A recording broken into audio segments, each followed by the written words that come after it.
안녕하세요. 미셸입니다. 탁월한 사유의 시선이라는 최진석 교수님의 책을 함께 하고 있습니다.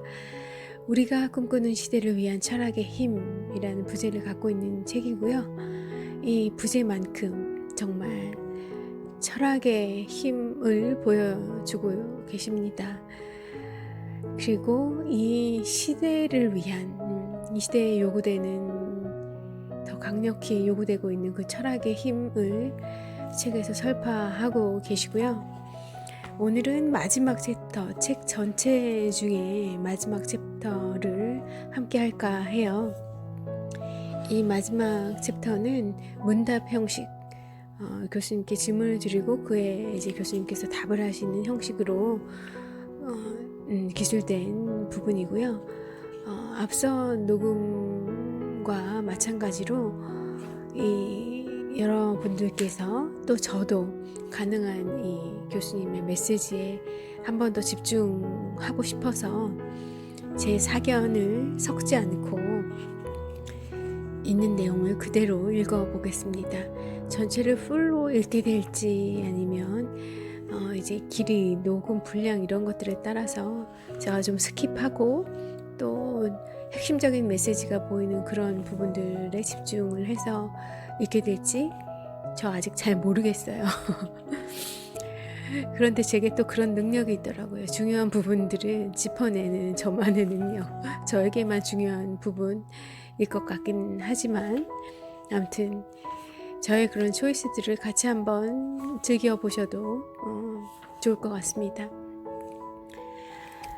네, 철학적 삶을 공유하다라는 제목이 붙어 있고요.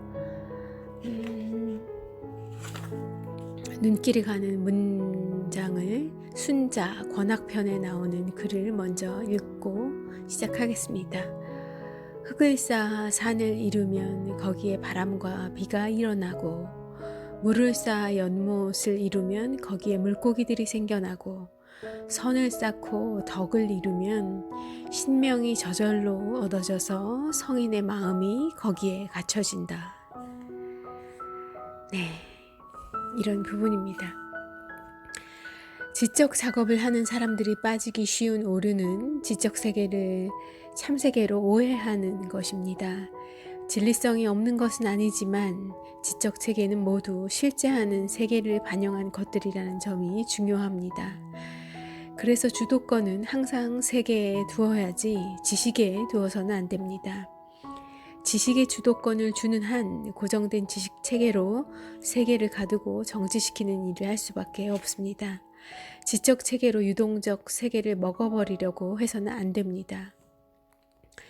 우리가 지금 문답을 갖는 목적은 어떤 참된 결론에 이르거나 무엇에 관하여 진위를 따지려는 것이 아닙니다. 자신을 적극적으로 표현하는 훈련을 하고 있을 뿐입니다. 모든 창조적 행위는 지식 간의 진위를 따지는 일에서 일어난다기보다는 그 사람만의 궁금증과 호기심으로 문제 있는 이 세계를 이전과는 다르게 건너가 보려는 적극적인 시도에서 일어납니다. 이런 일이 일어나는 상황에는 치밀하고도 자세하게 벌이는 지적인 논증보다도 궁금증이나 호기심이랄지 앞뒤 세세하게 재지 않는 배짱 같은 것들이 훨씬 더 큰 역할을 합니다. 흙을 쌓아 산을 이루면 바람과 비는 거기에서 저절로 생겨납니다. 우리는 그저 흙을 쌓아 산을 이루기만 하면 됩니다. 많이 쌓으면 큰 산을 이루고 적게 쌓으면 작은 산을 이룹니다. 흙을 쌓아 산을 이루는 일을 하지 않고 비와 바람을 얻기만 기대하면 안 되지요. 흙을 쌓아 산을 이루면 마치 행운이나 선물처럼 비와 바람이 거기에서 생겨나는 것입니다. 우리는 바람과 비를 만들지 못합니다. 그저 흙을 쌓고 산을 이루는 일을 할 수 있을 뿐입니다. 또한 물을 쌓아 연못을 이루면 거기에 선물이나 행운처럼 물고기들이 생겨납니다. 이렇듯 탁월함을 추구하고 덕을 이루면 마치 행운이나 선물처럼 신명한 통찰력이 생기고 성인의 마음이 따라서 갖춰지게 되죠. 우리가 학문을 하고 인격을 수양하는 일을 진실하고도 성실하게 해 나가면 통찰력이나 성인 수준의 마음을 갖는 행운을 얻게 되는 것입니다. 그런데 나의 삶과 행운이 어긋난다면 그 어깃장은 어디서 나느냐? 학문을 하고 인격 수양을 하는 일에는 별로 집중하지 않으면서 통찰력이나 성심 같은 선물이 덜컥 오기만을 기다리는 경우에 그렇습니다. 학문을 하고 인격 수양을 열심히 하면 통찰력이나 성심을 갖게 되지만 학문을 하는 일에 집중하기보다는 통찰력이나 성심을 가지려는 욕심만 앞세우면 통찰력이나 성심을 가질 수 없습니다. 자유나 행복이나 선진 같은 것도 그렇습니다. 이런 것들은 다 선물 같은 것입니다. 행복을 추구하지 마십시오. 차라리 행복할 수밖에 없는 곳으로 인도하는 좋은 습관이나 근면성을 기르십시오. 선진국이 되려고 의욕만 앞세운다고 될 일이 아닙니다. 구체적인 선도력을 가지면 선진국은 선물처럼 저절로 됩니다.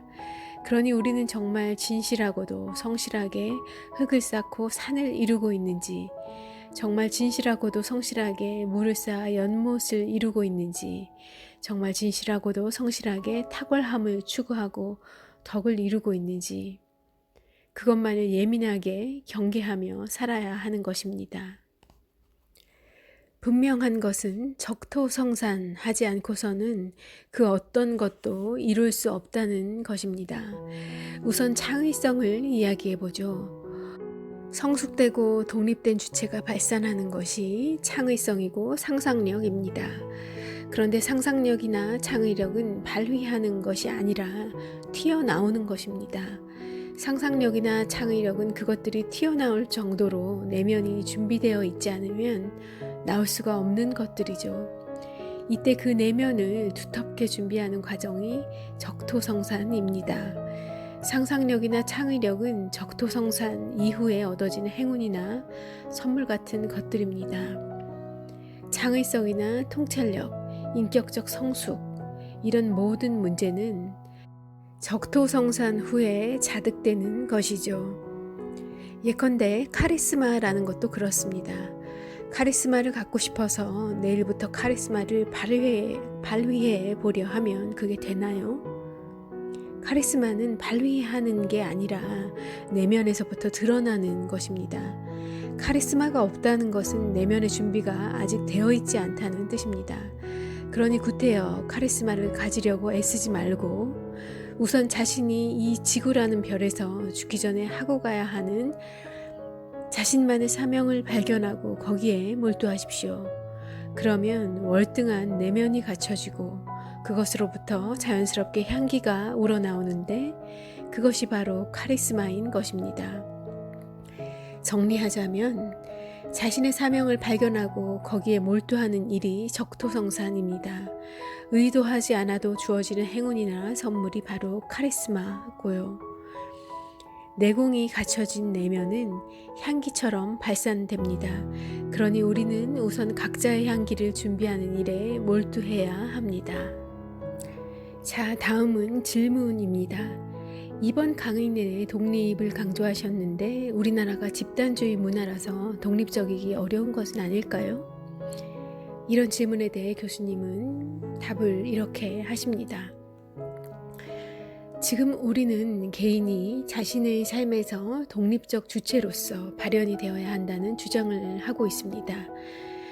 그런데 사실상 지금까지 우리는 독립적 주체로서의 삶을 살지 못했던 경향이 강합니다.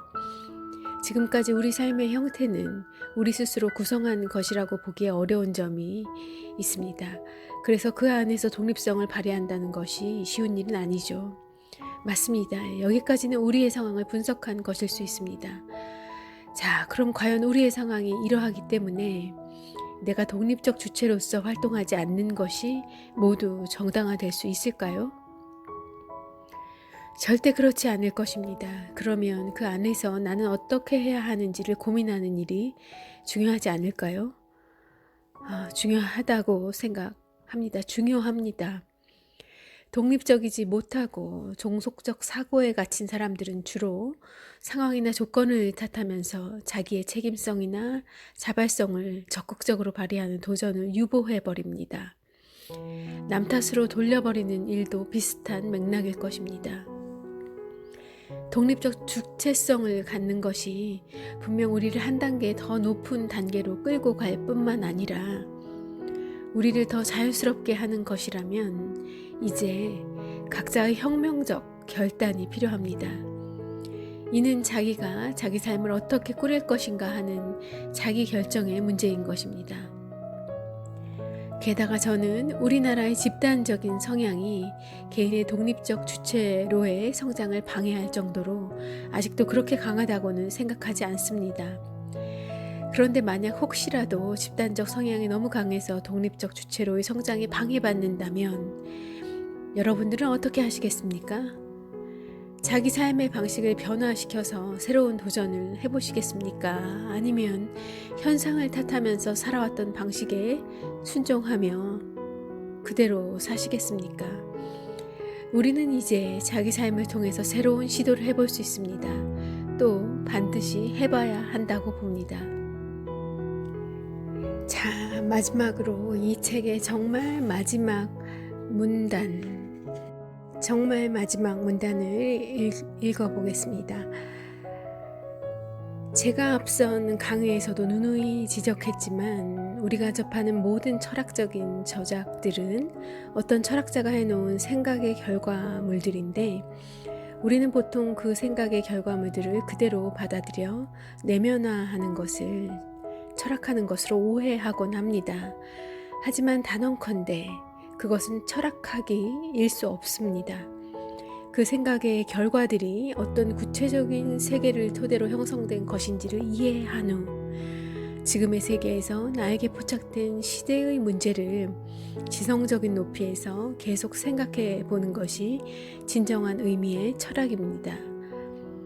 생각의 결과를 배우는 것이 철학이 아니라 생각할 줄 아는 것이 철학인 것입니다. 정해진 진리를 받아들이는 것은 진리를 대하는 태도일 수 없습니다. 자기만의 진리를 구성해 보려는 능동적 활동성이 진정 진리를 대하는 태도일 것입니다. 네, 이 문장을 끝으로 교수님은 이 책을 마무리하고 계세요. 이 마지막 문단에서 다시 한번 강조하신 것이 교수님이 저희에게 바라는 것이고 그런 동력을 이 사회에 주시고 싶으신 것 같아요. 또 그것이 제게는 잘 전달이 되어서 이런 실천을 하고 있습니다. 제가 좋아하는 것을 좋아했었으나 이런저런 방해물들, 방해꾼들 그런 것들 때문에 펼쳐보지 못했던 그것을 한 걸음씩 내딛는 그런 계기가 되었어요. 제게는 우리가 많은 배우는 것들 그리고 이 책을 통해서 얻는 것들 그런 것들이 정말 궁극적으로 가치 있으려면 그로 인한 자기 삶의 변화가 있어야 된다는 말씀, 또 그러기 위해서는 그런 용기와 실천, 실행력, 활동성이 강하게 있어야 하고 그것을 이 모티베이션 해주는 것이 또 본인이 교수님께서 하시고 싶은 일이셨던 것 같습니다. 굉장히 큰 성공을 한 것 같아요. 제가 이 책을 주문을 했어요. 처음에는 서울도서관에서 빌려다 받고 조금 보다가 주문을 했는데 초판의 굉장히 빠르게 절판이 됐었고 2세가 만들어져서 또 이렇게 잘 팔리고 있는 것을 알 수 있었고요. 그리고 또 이 책을 읽은 분들이 우리나라 그 독서 인구 중에 얼마나 되는지는 잘 모르겠지만 읽은 모든 분들은 굉장한 감명과 그로 인한 삶의 변화를 이끌어냈구나 하는 것을 블로그에 많은 후기들을 보고 알 수 있었습니다. 후기를 남기신 분들의 제한되지 않을 것 같고, 그 숫자와 그 전체적인 변화의 크기, 그리고 그분들이 또 나아가서 변화시키는 영향을 줄 수 있는 그런 것들을 생각하면 이 최진석 교수님이 서강대학교 교수직을 버리고 나와서 하신 그 이후의 활동들, 일련의 활동들은 정말 뜻있는 활동이고, 저에게는 빛과 같은 좀 굉장히 고마운 어떤 그런 느낌입니다. 뭐 다르게도 표현할 수 있지만 너무 종교적으로 색채를 많이 뜰 수 있을 것 같아서 그런 이제 저의 고마운 마음을 이 정도로 자제하고요.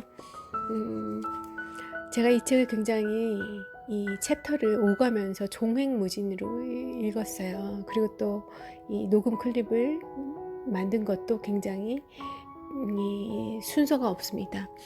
그만 이 책이 건명원에서 하신 강의를 엮은 책이기 때문에 그 한 단락 또 한 챕터 이렇게 끊어 읽어도 정확하게 메시지가 전달되는 측면이 있는 책이기도 하고요. 또 저에게 더 관심이 가는 부분부터 이렇게 읽기 시작하고 또 다시 처음으로 갔다가 다시 그 부분을 다시 와서 읽고 굉장히 막 꼭꼭 씹어서 먹는 그런 느낌이에요.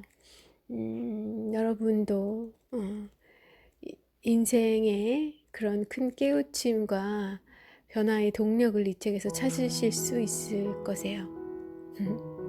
오늘 여기까지 하고요.